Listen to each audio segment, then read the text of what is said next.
বন্যা কবলিত এলাকা পরিদর্শন ও ত্রাণ বিতরণ ব্লক প্রশাসনের উদ্যোগে মুর্শিদাবাদের নবগ্রামের হজবিবিডাঙ্গা অঞ্চলের মিল্কি গ্রামে 19টি পরিবারের হাতে ত্রাণ সামগ্রী তুলে দিলেন নবগ্রাম ব্লক প্রশাসন। আতঙ্কে যারা ঘরবাড়ি ছেড়ে গ্রামের স্কুলে আশ্রয় নিয়েছেন তাদের হাতে চাল, ডাল, তেল, ত্রিপল ইত্যাদি সামগ্রী তুলে দেয় প্রশাসন।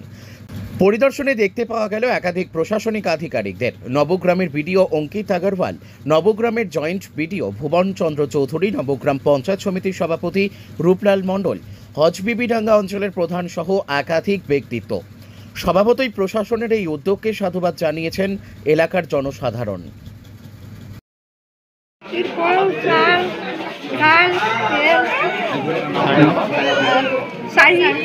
আচ্ছা, কেন দেওয়া হলো? ঘর ভেঙে গেছে। কি কারণে ঘরটা ভাঙলো?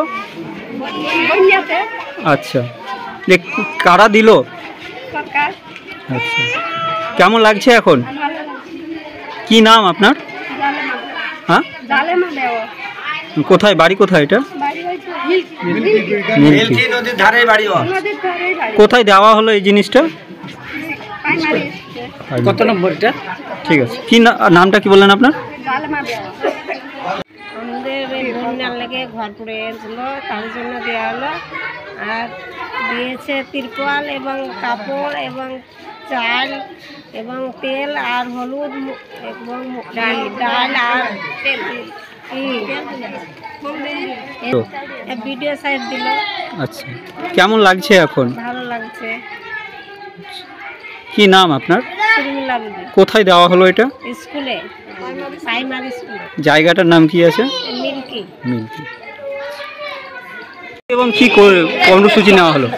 আপনারা জানেন যে গত 2 দিন আগে যখন সন্ধ্যাবেলা রোববারে এখানে জল ছাড়া হলো, ড্যামে জল ছাড়ার কারণে এখানে পুরো জলমগ্ন হয়ে গেছিল। বিশেষ করে মিল্কি গ্রামটা ক্ষতি হয়েছে। যে সমস্ত লোকেদের ক্ষতি হয়েছে তাদেরকে আমরা রিলিফ সেন্টারে মিল্কি প্রাইভেট স্কুলে রেখেছি। এদের মধ্যে খাবার, ত্রিপল, চাল এবং জিনিসপত্র আমরা বিলি করতে আজকে এখানে এলাম। এদের কথাবার্তা এদের সঙ্গে বললাম, আর এদের সঙ্গে গুরুত্বপূর্ণ জিনিস এদেরকে বিলি করা হলো। সরকার প্রশাসন এদের সঙ্গে রয়েছে, এদের কোনো চিন্তার কোনো বিষয় নেই। আমরা সমস্ত জিনিস দেখছি, এদের কোনো অসুবিধে না হয়। সরকার এদের জন্য রয়েছে আর সমস্ত কাজকর্ম করছে। আমরা আজকে এদের মধ্যে অনেকগুলো জিনিস, প্রাণের জিনিসগুলো বিলি করেছি। কতগুলো স্যার হলো আজকে? আজকে আমরা 19 জনকে বিলি করেছি। আরও যদি কিছু নাম পাওয়া যায় আমরা ওদেরকে বিলি করি। এদেরকে চাল, ত্রিপল, জামা কাপড়, আপনার তেল, নুন সব কিছু বিলি করা হয়েছে, শাড়ি। ধন্যবাদ।